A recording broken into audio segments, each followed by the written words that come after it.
오늘은 누가복음 7장 31절에서 35절 말씀을 가지고 이 시대 사람들이란 제목으로 하나님 말씀을 나누고자 합니다. 여러분, 제가 사진 하나하나 보여드리도록 하겠습니다. 여러분, 이 사람이 누군 줄 아시죠? 이 사람이 2001년 1월 26일 일본 도쿄도 신주쿠 신코보역에서 집으로 돌아가는데 열차를 기다리고 있는 그 순간에 같은 시각 그 호물에서 술 먹은 사람이 선로에 떨어졌어요. 다른 일본 사람들은 다 그것을 그냥 지켜보고만 있었는데 한국 사람인 이수연 씨가 그 선로에 뛰어들어서 그를 구하려다가 그 기차가 너무 빨리 와서 거기서 치여서 그 자리에서 사망한 사건이 있었습니다. 벌써 2001년도 1월 26일이니까 벌써 23년 됐습니다. 일본 사람들이 깜짝 놀라는 거예요. 어떻게 한국 사람이 그 자기 몸을 희생해서 일본 사람을 구했다는 것. 그리고 그곳에 있었던 모든 일본 사람들은 그렇게 술 먹고 떨어진 사람, 그 사람을 쳐다보기만 했지 누구 하나 구하지 않고 무관심 속에서 그를 바라보기만 했다는 것에 또 충격을 받았다는 거예요. 또 그것뿐 아닙니다. 요즘 1인 가구가 늘어나고 있습니다. 1인 가구가 늘어나는 만큼 고독사가 늘어났다고 그러는 거예요. 고독사는 뭡니까? 혼자 죽는 거예요. 이 혼자 죽는 사람이 그냥 바로 발견되면 좋은데 그렇게 발견되지가 않는 것 같아요. 누구나 관심이 없기 때문에. 윗집이나 아랫집이나 옆집이나 관심이 없는 거예요. 저게 누가 사는지. 편지함에 편지가 그렇게 꽂혀 있는데도 신경을 안 써요. 그러다가 냄새가 날 겁니다. 냄새가 나지 않습니까? 그 썩은 내가 나도 신경 안 씁니다. 무감각해지는 거예요. 무감각해져. 그러다가 친인척이 방문해서든지 아니면 동사무소 사람이 찾아가서 발견하지 않는 한 그렇게 고독사에서 오랫동안 집에서 이렇게 방치되는 그런 일들이 지금 많이 늘어나고 있다는 것입니다. 이 사람들이요, 점점 자기 예에 빠져 있어요. 자기 중심적으로 살아갑니다.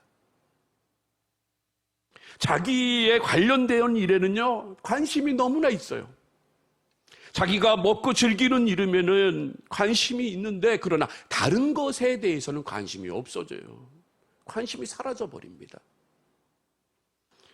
결국은요, 이것들 때문에 무감각하고 무관심 때문에 많은 사람들이 이 옳고 그름에 대한 감각을 잃어버린다는 것에 더 큰 문제가 있다는 것입니다. 오늘 본문 누가복음 7장 31절 말씀인데요. 우리 다시 한번 봉독해 보도록 하겠습니다. 시작. 또 가라사대 이 세대의 사람을 무엇으로 비유할꼬 무엇과 같은고 라고 하시면서 비유로 결혼식 비유와 초상집 비유를 말하고 있어요. 그래서 32절에 그게 나옵니다. 우리 32절 봉독해 보겠습니다. 시작. 비유컨대 아이들이 장터에 앉아 서로 불러가로되 우리가 너희를 향하여 피리를 불어도 너희가 춤추지 않고 우리가 애곡을 하여도 너희가 울지 아니하였다 함과 같도다. 결혼식이 있어요. 여러분, 결혼식 얼마나 기쁜 일입니까? 그런 결혼식이 있는데도 불구하고 기뻐하지 않는 거예요. 같이 공감하지 않는다는 거예요. 너는 너고 나는 나라는 거예요. 또 피리를 불어요. 피리를 부는 이유가 뭡니까? 결혼식 때 피리를 불면서 사람들이 춤을 춰야 돼요. 그 축제의 자리에 같이 춤을 추면서 축하해 주는 거예요. 그런데 피리를 불어도 춤을 추지 않아요. 또 장례가 터졌습니다. 내가 아는 사람이 또 돌아가셨어요. 그럼 얼마나 슬픕니까? 유족들이 슬픈 만큼 나도 슬픔을 갖고 그 슬픔에 같이 동참하고 울어줘야 되는데, 그러나 그렇지 않다는 거예요. 너는 죽어도 나는 살아야 되겠다. 같은 공감 능력이 없어진다는 거예요. 점점 무관심해지고 무감각해진다는 거예요. 그 시대에 그랬다는 거예요. 그 시대에. 지금 이 시대도 마찬가지예요. 이 시대도. 목사님이 한 주간 동안 말씀을 다 준비합니다. 말씀을 선포합니다. 그런데 한 귀로 듣고 한 귀로 흘려버려요. 저거는 저 사람 거야. 나하고는 아무 상관이 없어. 목사님이나 잘하세요 이러면서 신경 안 쓰는 거예요. 좀 무감각해져. 이 마음이 굳어버린 거야. 그래서 오늘 성경에 나온 그 시대의 사람들, 피리를 불어도 춤을 추지 않고 코그레도 가슴을 치지 않는 사람, 그 사람이 바로 누구냐? 이들은 세례 요한과 예수님에 대한 분노하는 사람들이었어요. 여러분, 세례 요한이 어떤 사람입니까? 천국에 가까웠다고 얘기하는 사람이에요. 그래서 광야에 나가가지고 나시린은 온전히 하나님만을 위하여 헌신하겠다고 그렇게 서원한 사람이 나시린이에요. 서원 기도가 이루어지는 동안까지 머리에 삭도를 대지 않습니다. 마치 삼손과 같이. 바로 세례 요한이 그랬어요. 광야에 나가서 얼마나 많은 말씀을 전했어요. 그리고 또 예수님에 대해서도 이 땅에 오셔가지고 얼마나 하나님 나라에 대하여 선포하셨습니까? 그런데도 불구하고 사람들은 그 말에 귀를 기울이지 않았다는 거예요. 너는 너고 나는 나다. 네 신앙은 네 신앙이고 내 신앙은 내 신앙이다. 자신들에게 구원을 가져다 줄 예수님에 대하여 무관심을 떠나 배척하고 거부했다는 거예요. 예수님께서 그 모습을 보시니까 얼마나 속이 상해요. 같이 공감해줘야 되고 그 말씀을 들어 마음속에 새기고 그 말씀 그대로 행동을 해야 되는데 그렇지 않은 거예요. 한 귀로 듣고 한 귀로 흘려버려. 여러분, 문둥병이라는 게 알잖아요. 문둥병. 이 문둥병의 특징이 이게 신경이 마비가 돼서 혈관이 돌아가서 신경이 마비가 돼서 끝부분부터 계속적으로 잘라지는 거예요. 그래서 아픔을 못 느낍니다. 바늘을 찔러도 칼을 베도 아픈 걸 모르는 거예요. 그런데 우리가 영적으로 문둥병이 더 무서운 거예요. 육적으로 문둥병은요, 그거는 그냥 살아가서 결국 하나님 나라에 가면 되는데, 근데 이 영적인 문둥병에 걸려 있던 사람들이 너무나 많다는 거예요. 교회 다니는 사람도 그래요. 영적으로 문둥병에 걸린 사람이 있어요. 자기가 잘못을 하고 자기가 하나님 말씀을 떠나서 살고 있는데도 불구하고 그것이 아닌 거라고 생각을 하는 거예요. 잘못되어 있다고 생각을 하고 있는 거예요. 여러분, 우리가 복음을 오늘도 우리가 전도사역 팀원들이 모여가지고 오늘도 이 무더운 35도가 되는데 나가서 전도를 했어요. 근데 전도를 하는 가운데에 이 사형리라는 게 있어요. 사형리. 그렇죠? 사형리. 하나님이 인간을 만들었다. 에덴 동산에 거하게 했다. 그런데 이 사람이 죄를 범해서, 선악과를 먹어서 죄를 범해서 하나님과 우리 사이가 끊어졌다. 그것을 잇는 것이 바로 예수님이다. 그래서 예수님을 믿으면 구원을 받는다. 끊어졌던 관계가 회복이 된다. 이게 사형리거든요. 그런데 여러분, 중요한 게 뭐냐 하면요, 이 사형리라는 게 참 잘못됐다고 저는 생각을 해요. 철저한 하나님의 말씀을 만났으면요, 자기 자신 속에 있는 것들이 다 드러나게 돼 있어요. 마치 거울 속에 말씀이 거울이라서 자기를 보는 거예요. 자기의 인생, 자기가 과거에 어떻게 살았는지, 자기가 자기 욕심대로, 자기 뜻대로, 자기 맘대로 독선적으로 살았어요. 그런데 하나님의 은혜로 구원을 받았으면요, 거기에는 분명히 뭐가 필요하냐면요, 회개가 필요한 거예요. 회개가. 철저한 회개가 필요한 거예요. 정말 눈물을 흘리며 하나님, 내 죄가 너무나 용서하여 주, 내 죄가 너무나 크니까 하나님 나의 죄를 용서하여 주시옵소서 하며 간절한 회개 기도가 있어야 되는데, 근데 회개 기도가 사라졌어요. 회개 기도가 없어. 회개 기도는 저기다 갖다 놓고 그냥 너무 쉽게 나는 예수를 믿는 자라고 그래요. 그런데 예수를 믿으면요, 마음이 움직이는 거예요. 지난날에 내 잘못이 막 나오는 거예요. 그래서 이 사형리로 막 그냥 너무 가볍게 하나님을 만나고 그리고 하나님의 관계가 회복된다는 그런 마음을 가지고 있는 사람들이 너무나 많아요. 그런 사람들이 집사가 되고 그런 사람들이 권사가 되고 그런 사람들이 장로가 되는 것이 지금 한국교회의 실상이라는 거예요. 그러니까 어떻게 해요? 정말 피리를 불 때 그 춤을 추는 사람이 사라져버리고, 눈물을 흘릴 때 같이 눈물 흘려주는 사람들이 사라져버리는 거고, 그리고 축하해줄 때 함께 웃는 사람들이 점점 사라져가고 있다는 거예요. 그러니까 얼마나 답답하겠어요. 반응을 해야지. 여러분, 교회에서요 부흥회를 합니다. 이번에 부흥회 했잖아요. 2박 3일 부흥회 했습니다. 이건 뭡니까? 잔치자리를 만든 거예요. 거기에서 여러분들이 하나님 말씀을 듣고 하나님 말씀을 만나서 자신의 과거의 삶, 그리고 현재 밀어냈던 것들, 게을렀던 것들이 계속적으로 내 마음속에서 타치가 돼서 정말 내가 이렇게 살면 안 되겠다, 그거를 마련해주는 잔치자리란 말이에요. 치유의 자리란 말이에요. 그런데 보아야 될 임직자들이 보이지가 않고, 보아야 될 직분자들이 보이지가 않는 거예요. 여러분, 이게 바로 그 시대의 사람들과 지금 이 시대의 사람들, 우리가 살고 있는 시대의 사람들과 뭐 다를 게 뭐가 있냐는 거예요. 무감각해지고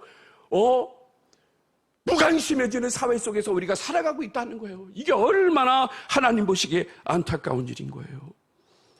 그래서 우리는요 어떻게 합니까? 주님의 보살핌과 은혜를 늘 생각했으면 좋겠어요. 하나님의 돌보심으로 우리는 지금 이 자리에 있다는 것을 늘 고백했으면 좋겠어요.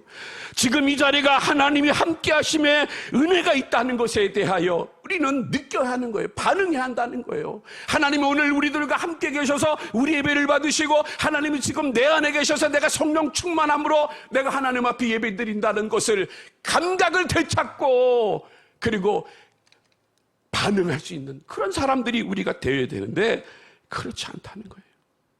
그러므로 사랑하는 성도 여러분, 여러분 이 시대에 살고 있는 사람들, 세상 사람들 따라가지 마시고요, 여러분 하나님에 대해 관심이 많으시기를 바랍니다. 하나님이 주시는 그 말씀에 감각이 살아있어야 되는 거예요. 무관심하지 마세요. 무감각하지 마세요. 피리를 불면 춤을 출 줄 알아야 되고, 기쁜 결혼식이 있다고 하면, 기쁜 시간이 있다면 같이 기뻐해주고 공감해주고, 슬픈 일이 있다고 하면 같이 울어줄 수 있는 그런 공감 능력이 우리들에게 있어야 되는데, 그래도 우리는 그게 사라져버리면 안 되는 거예요. 여러분, 교회가 바로 그래야 되는 거예요. 교회가. 또한 그들은 어땠습니까? 무관심과 무반응만 있었던 것이 아니라 무지와 어리석음으로 가득했다는 거예요. 여러분, 본문 33절 말씀을 우리 봉독해 보도록 하겠습니다. 시작. 세례 요한이 와서 떡도 먹지 아니하며 포도주도 마시지 아니하며 너희 말이 귀신이 들렸다 하더니. 세례 요한 보고 뭐라 그래요? 귀신이 들렸다는 거예요. 귀신이. 먹지도 않고 그냥 광야에서 머리를 희망 기르고 그러면서 귀신이 들렸다는 거예요. 귀신. 하나님의 사람인데, 나시린으로 하나님의 사람인데, 하나님께 헌신하자고 하는 사람인데 그 사람에게 비방을 하는 거예요. 헛소문을 퍼뜨리는 거예요. 이게 너무 무지한 거죠. 모르는 거예요. 또 그것뿐만 아닙니다. 예수님에게도 같은 악에 찬 헛소문을 퍼뜨립니다. 우리 34절 말씀 우리 봉독해 보도록 하겠습니다. 시작. 인자가 와서 먹고 마심에 너희 말이 보라, 먹기를 탐하고 포도주를 즐기는 사람이요 세리와 죄인의 친구로다 하니. 자, 여기 보니까 뭐라 그래요? 먹기를 탐하고 포도주를 즐기는 사람. 여러분, 예수님이 뭐 욕심이 있으세요? 예수님이 뭘 탐하는 거예요? 그런데 헛소문을 내는 거예요. 다른 데는 관심이 없고 저 양반은 먹는 데만 관심이 있는 거야. 아마 지금으로 얘기하면 먹방 프로그램을 하면 막 사람들이 막 몰려들 거라고 헛소문을 하는 거란 말이에요. 헛소문을. 아니, 예수님 보고 어떻게 먹고 마시기를 탐하는 자라고 빈정댑니까? 감히. 왜 그럴까요? 무지하고 어리석기 때문에 그래요. 지금도 우리도 그러잖아요. 우리가 이 세상에 살면서, 우리가 교회 생활하고 신앙생활하면서 우리가 교회에 대하여 원망하고 또 뭐에 대하여 원망하는 이유가 뭘까요? 잘 모르니까 그러는 거야. 무지하니까 그런 거예요. 교회를 깊이 들여다보면요 어떻게 합니까? 그럴 수밖에 없을 때가 있다는 거야. 그런데 모르는 거예요. 야, 내가 본 대로, 내가 생각한 대로, 내가 판단한 대로만 그 사람을 판단하고 그 사람을 비방하는 모습. 여러분, 이것들을 사라져야 되는 거예요. 그래서 제가 누누이 그러잖아요. 가짜 뉴스를 만들지 말라고요. 가짜 뉴스를. 얼마 전에 한 2달 됐나요? 2달 전에 제 아내하고 이제 월요일 날이니까 쉬는 날이니까 이 영화를 보러 갔어요. 영화를 보러 갔는데 영화 보는 도중에 전화가 막 오는 거야. 근데 영화 볼 때 전화 받으면 어때요? 다른 사람들한테. 그렇죠? 신뢰가 되니까 안 받았어요. 몇 분이 이제 전화가 왔어요. 그래서 이제 영화가 딱 한 2시간 넘는 영화를 다 보고 이제 차 타고 오는데 그 부재중 전화잖아요. 그래서 부재중 전화에 전화해서 권사님 왜 전화하셨어? 그랬더니 목사님 어디 계시길래 전화를 안 받았냐? 제 쉬는데. 아 왜요? 영화 봤어요. 영화 봤기 때문에 제가 전화를 못 받았어요. 그랬더니 뭐라고 그러냐면 목사님 왜 교회를 그만두신대? 그러는 거예요. 왜 목사님 교회를 그만둬요? 그래서 교회 그만두니까 내 전화도 안 받았어요. 그러는 거예요.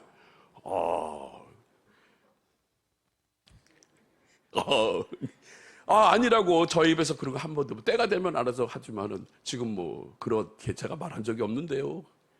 그런데 이제 이게 제가 집에 가서 근데 이게 여러분들이 이제 통화가 됐나 봐요. 그래서 제가 집에 와서 곰곰이 생각해 보니까 어느 모임 때 어떤 장로님이 저한테 그렇게 물어보시더라고요. 목사님 정년이 어떻게 되세요? 그러시길래 제가 이제 내년 정도 하면 이제 다 끝날 것 같습니다. 라고 했는데 들은 사람이 거두절미를 다 끊고 이제 그만둡니다. 제가. 그 얘기가 이제 이렇게 소문이 난 거예요. 그래서 이런 헛소문, 이런 가짜뉴스가 돌고 있다는 거야. 이런 일들이. 그러니까 여러분들 절대로 그런 내가 보고 내가 만지고 내가 경험하지 않는 한은 절대로 가설을 얘기하지 마셔야 돼. 교회는요. 정말 중요한 게 그거예요. 그들이 그러잖아요. 예수님을 본대로만 말했으면은요, 예수님은 죄인의 친구는 맞아요. 왜? 그들을 구원하기 때문에. 세리의 친구도 맞아요. 왜? 그들을 구원하기 때문에요. 그런데 예수님은요, 먹고 마시는 것을 탐하는 자가 아니라는 거예요. 그들과 함께 교제함을 하나님이 원하시고 예수님이 원하셔서 그들을 어떻게든 구원받게 하기 위하여 예수님이 가까이 하신 거지. 예수님이 먹고 마시는데 탐했다? 이건 가짜뉴스라는 거예요. 그들은 본대로 얘기만 하는 거예요. 또 그것 반에 세례요한도 그렇잖아요. 그가 일평생 하나님 앞에 헌신하는 자인데 감히 헌신하는 자한테 뭐라고 얘기합니까? 귀신 들린 자라고 얘기하면 여러분 이것보다 더 사람을 비방하는 게 어디 있겠어요? 그러니까 여러분도 어떡합니까? 교회에서요, 내가 보지 못하고 내가 만지지 못하고 내가 듣지 못했고 내가 보지 못했던 것은요, 절대로 다른 사람에게 얘기하지 마시고 마음속에 그냥 접어두세요. 접어두셔. 그게 교회가 건강해지는 거란 말이에요. 그래서 그들은 예수님을 그렇게 얘기했다는 거예요. 귀신 들려 광야를 헤매는 자로 취급했고 예수님을 먹고 마시기를 탐하는 세속적인 자로 치부해버렸습니다. 여기에서 이 시대를 살아온 우리들의 모습이 보게 됩니다. 기쁨의 표현으로 피리를 불고 슬픔의 표현으로 애곡을 하여도 가슴을 치지 않았던 유대인들, 생명의 구원의 길을 전파하는 복음이 거절하였던 유대인들의 모습이 바로 오늘 우리들의 모습이 아닐까요? 예수님은요, 우리의 모든 문제를 해결해 주시기에 오셨건만 그 예수님을 받아들이지 않았다는 거예요. 아니, 배척했어요. 아니, 예수님을 십자가에 못 박아서 죽게 했다는 거예요. 그것이 바로 뭡니까?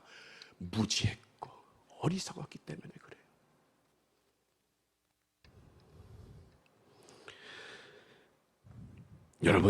여러분에게 분명히 말하고 싶은 것은 뭔지 아세요? 하나님의 나라는 그렇게 무관심의 대상이 될 정도로 무가치하지 않다는 거예요. 사진 하나 보여드리겠습니다. 이 사진이 2023년 8월에 미국 캘리포니아 한 헛간에서 발견된 차입니다. 무려 38년이나 방치가 됐어요.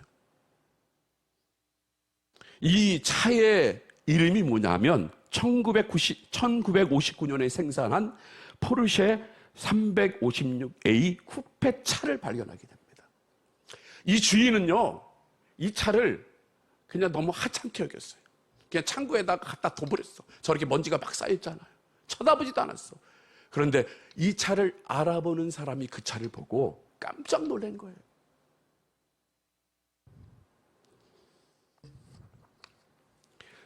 이 차의 가격이 얼마인지 아세요?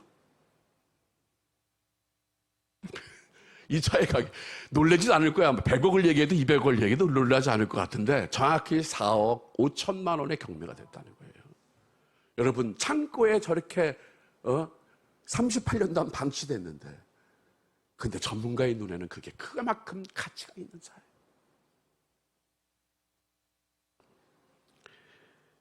여러분, 예수님의 존재, 복음의 가치는요, 자신의 재산 전부를 팔아 사야만 한 귀하고 소중한 거예요. 그래서 그 가치를 아는 사람은요, 어떻게 합니까? 집 팔고, 땅 팔고, 냉장고 팔아 그 밭을 사고 말 거야. 그 고백하는 게 이유가 있는 거예요.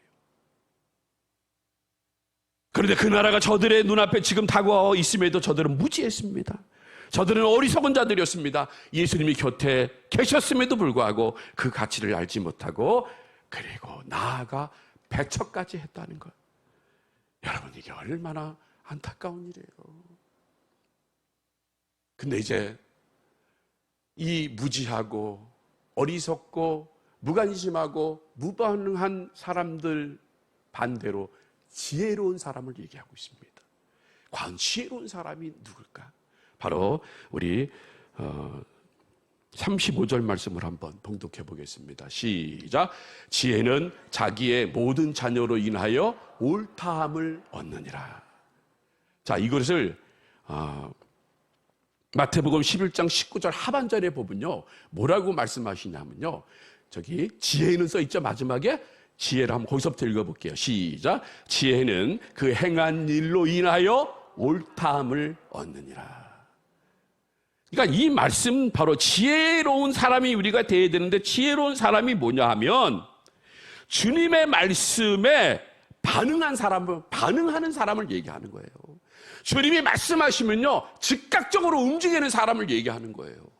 그래서 여러분들, 정말 여러분들의 자녀들이, 야, 우리 어머니, 우리 아버지는 정말 예수 믿는 사람이다 라고 고백되어지면요, 그 사람은 옳다함을, 지혜 있는 자라는 거예요. 우리 어머니와 아버지는 진짜 그리스도이냐, 내 자식이 그렇게 얘기하면요, 그 사람은 옳다함을 얻은 사람, 하나님 마음에, 하나님 말씀에 순종하는 사람이요.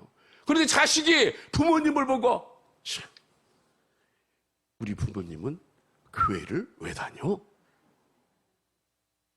그런 말 하면요, 그거 왜 그럴까요? 지혜가 없는 거예요. 지혜로운 사람이야. 하나님 말씀을 가정에 접목해서 살아가는 게 아니에요.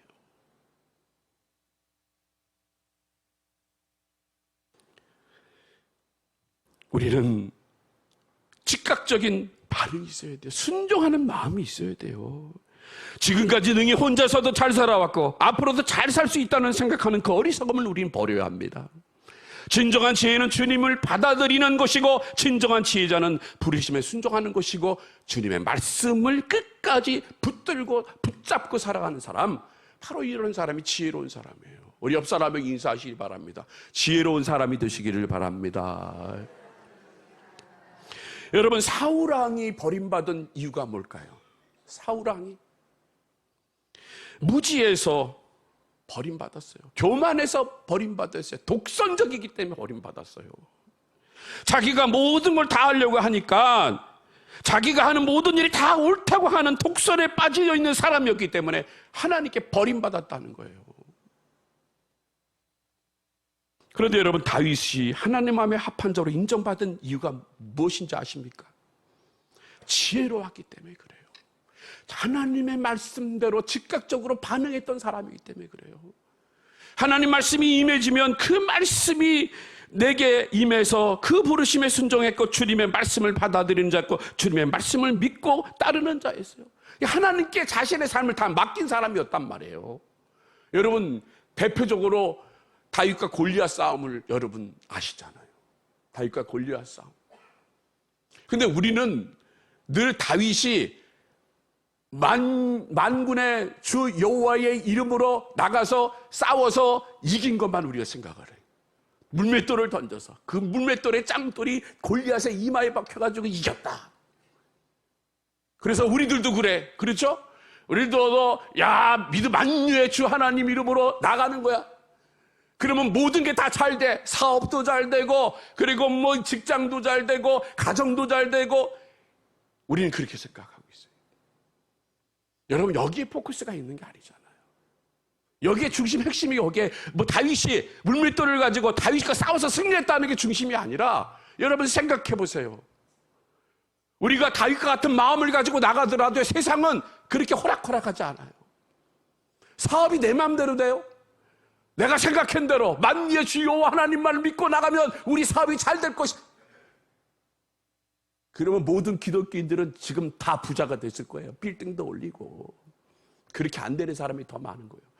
그 당시에 다윗과 골리앗이 싸웠을 때요, 여러분 배팅을 해. 그 배팅을 하면 여러분 누구한테 걸 거예요? 조그만 10대 소년에 걸 거예요? 아니면은 엄청난 큰 거한 누구의 골리앗에게 배팅을 할 거예요? 누구에게 할 거예요? 솔직히. 골리앗에서 하는 게 맞죠.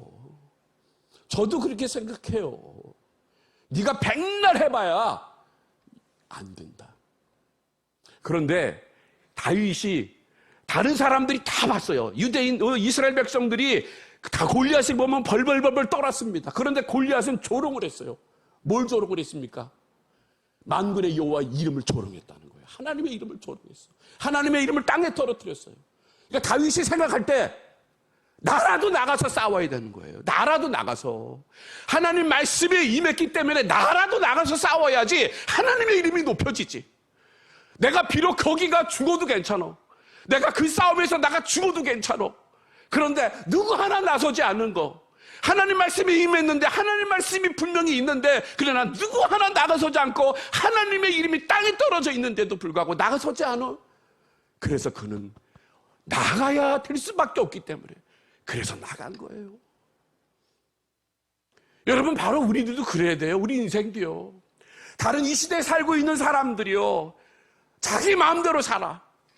자기 생각한 대로 자기 뜻한 바대로 다 살아. 또 크리스찬들도 마찬가지야. 자기에게 복이 와야 되고 자기만 건강해야 되고 자기만 부자가 돼야 되고 자기만 잘 돼야 돼.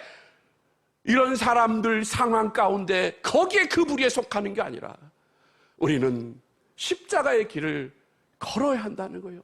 다른 사람이 걸어가지 않더라도 내가 그 고난의 길, 그 어려움의 길을 걸어가면 주님의 이름이 높여지는 거. 주님이 함께 하신다는 그런 마음을 가지고 우리가 걸어가야지. 이 세상 풍조에 따라 이 세상의 바람대로 세상 사람들과 구분 없이 살아간다. 여러분 그게 어떻게 그리스도인이에요? 그건 그리스도인이 아니에요. 다윗이 목숨 걸고 나간 거예요.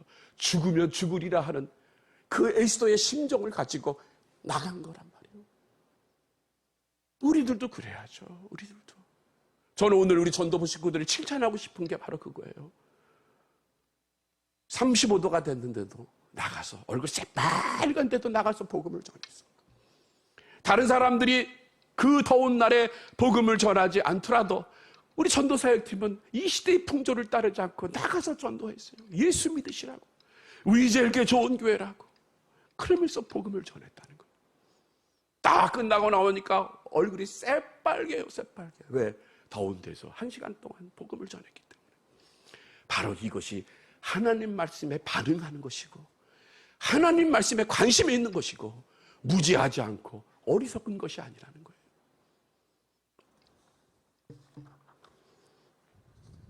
그러면 우리는 하나님 말씀대로 움직여야 합니다. 하나님 말씀. 그래야 인정받고 옳다함을 받는 거예요. 헨리 리처드 선교사님이 계시는데요. 그가 이제 복음을 전하기 위해서 어느 이제 원주민 부족으로 들어갔습니다. 원주민 부족으로 딱 들어가서 이제 성경을 다 번역을 해요. 그 원주민들에 맞는 말로 번역을 딱 하면서 성경 공부를 하는 거예요. 이제 누가복음을 택했습니다. 누가복음을 택해서 일정한 분량씩 원주민들의 말로 번역하고 읽어주고 그 뜻을 풀이해주고 했어요. 그런데 누가복음 6장 30절 말씀을 보고서 멈칫했습니다. 우리 어떤 말씀인지 한번 보도록 하겠습니다. 시작. 물은 내게 구하는 자에게 주며 네 것을 가져가는 자에게 다시 달라 하지 말며. 이 말을 가리킬 수가 없는 거야. 왜냐하면 원주민들은 아예 없기 때문에. 그래서 이 말씀을 가리키면은 원주민들이 선교사님을 목사님을 찾아와서 저거 주세요, 저거 다 주세요, 옷 입은 거 주세요, 신발 주세요, 차 주세요. 그러면 어쩔 수 없이 다 줘야 되기 때문에. 그래서 이거는 넘어가서 패스오버를 시켜버렸어요. 그런데 시키고 나오니까 마음이 너무 어때요? 아픈 거야. 내가 선교하러 왔는데 내 욕심 따라 내가 이것을 가르쳐주지 않는다? 그래서 그가 회개하고 이제 다시 사람들을 모아놓고 원주민을 모아놓고 가르칩니다. 뭐라고 가르칩니까? 물은 내게 구하는 자에게 주며 그 사람들이 달라고 하면 다 줘야 돼. 그리고 그 사람이 가져간 건 어떻게 해요? 다시 달라고 할 수 없는 거예요. 그랬더니 이 원주민들이 땡큐, 선교사님 땡큐. 그래서 집에 있는 걸 싹 다 가져갔어요. 가져가세요. 이거 필요한 거 다 가져가세요. 그런데 희한한 게 뭔지 아세요? 희한한 게 가져갔던 원주민들이 자기가 가지고 갔던 것들을 다 선교사님 앞에 내놓고서 뭐라고 말했냐면 이제야말로 당신이 하나님의 사람인 줄 알았습니다. 당신의 말씀대로 내가 따르립니다 라고 말했다는 거예요. 여러분, 진정한 지혜는 무엇일까요? 하나님 말씀에 따르는 거예요. 하나님 말씀을 따르는 순간 우리는 진정으로 지혜로운 자가 되는 거예요. 그분을 받아들인 겁니다. 결국 이것이 옳다함을 얻는다는 거예요. 이제 말씀을 맺히도록 하겠습니다. 사랑하는 성도 여러분, 피를 불어도 춤추지 않고 애곡을 하여도 울지 않는 무관심과 무감각과 무지와 어리석음으로 이 시대에 살고 있는 사람처럼 여러분 살지 마시기를 바랍니다. 어리석어 주님의 은혜를 잊고 살지 마시기를 바랍니다. 교만하여 주님의 은총에 필요 없다고 그렇게 말하지 마시기를 바랍니다. 우리는요, 주님께 민감해야 돼요. 정말 하나님 말씀에 민감해야 되는 거예요. 하나님 말씀이 어떤 말씀이든 그 말씀에 민감하고 민감한 만큼 즉각 반응을 할 때 하나님의 놀라운 역사하심이 여러분 삶 가운데 이루어질 줄로 믿습니다. 그 말씀은요, 여러분을 완전히 여러분의 인생을 180도 바꾸는 그런 말씀인 거예요. 지금까지 내 뜻대로 내 마음대로 살아갔어요. 그런데 뭐 되는 게 없어. 그런데 하나님 말씀을 한번 붙잡아 보세요. 하나님 말씀에 반응해 보시고 하나님 말씀에 민감해 보세요. 아마 여러분이 가는 그 길이 하나님과 함께 하셔서 비록 힘들고 어려운 인생이지만 그러나 진짜 기쁨, 진짜 행복이 내 안에 있어서 내가 항상 웃을 수 있고 항상 여유롭고 항상 다른 사람들에게 행복을 줄 수 있는 그런 사람이 된다는 거예요. 그러므로